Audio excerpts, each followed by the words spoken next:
بسم الله الرحمن الرحیم. مو د هسپتال خو بیس لایف ویلفیر ارګنایزیشن علمګودر کاریګرو غړی کې چې موږ کوم هسپتال دی زه خبره ته وکم چې موجوده موږ ډېر مسایل دي خو بس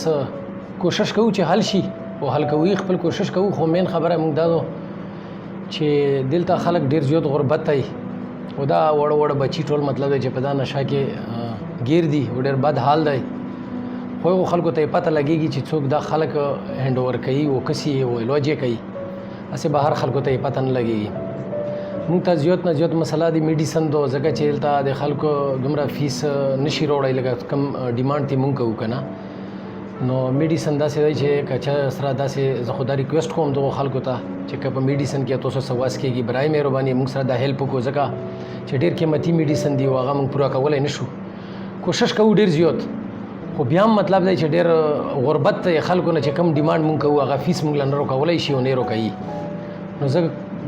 برادرانه ریکویسټ کوم چې څوک دا ډونیشن یې مونږ سره په میډیسن کې کولی شي نو کاینډلي مونږ سره رابطه وکړي او خپل مطلب دی چې د هغه مونږ له میډیسن نه فری مونږ سره فی الحال چې کوم دی 21 کسان فری دي او ټوټل 110 کسان دي او په دا کې چې کوم دی څوک داسې وي چې هغه مونږ له 5000 روپۍ فیس راکړي څوک داسې وي چې 10 وي څوک 15 راکړي نو مختلف قسمه هغه ته کوسو خلکو مالی حالاتو ته کوسو هغې مطابق کاروی کوو خوراک خو موږ خپله مینیو دو هغې مطابق یې ورکوو لکه سبوي ناشته ورکوو بیا مطلب چې 12 بجې باندې ټیکاله وي بیا په 2 بجې مونځ نه بعد بیا چای وي بیا موزیګار چې کوم دی ګرمۍ کې شربت ورکول اوس خو ګرمي بس ختمېدو والا دو کېدای شي مطلب چې اوس یې بس پې باندم کودام المخوم نه روټۍ ورکوو د مخستان چای ورکوو دا موږ د فوډ طریقه دو او مینیو طریقه باندې لکه په هفته کې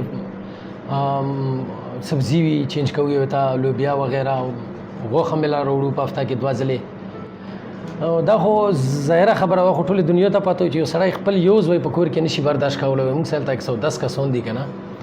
نو بس دغه موږ له خپله مطلب چې ډاکټران دي موږ سره هغې مطابق میډیسن ورکوو بل کاونسلینګ ورته ډېر زیات کوو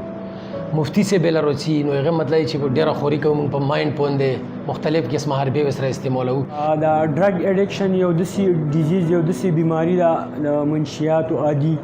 چې دا چې کله انسان کله په ډرګ اډکټډ شي نو دې کې به مختلف قسم نورې ډیزیز ډیولپ شي پوه شئ داسې مطلب دا ایون دا چې دا یو سنډروم ته هم چې کوم دی واوړي پوه شئ د ذهني بیماریانې دوی ته چې کوم دی مختلف قسم شیزوفرینیا ډایمنشیا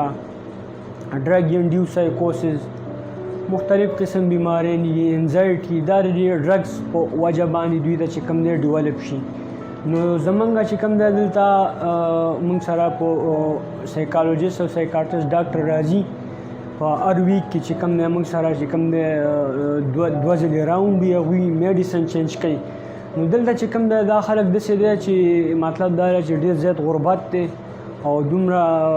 اخراجات چې کوم نه نشي افورډ کولی او موږ چې د کوم پیس ډیمانډ کوو او زموږ کوم میډیسن دغه کېږي نو مطلب دا دی هغې ته چې کوم دی زموږ مشر ایم ډي کپتان صاحب چې کوم دی الله دې ولې عمر ورکړي او الله دې تل دا خدمت برقرار سره زموږ ساتي دا موږ یو خدمت روان کړی نو موږ هغه میډیسن ډے بای ډے ویک بای ویک چې کوم دی زموږ ډاکټر صاحبان راځي هغوی چینج کړي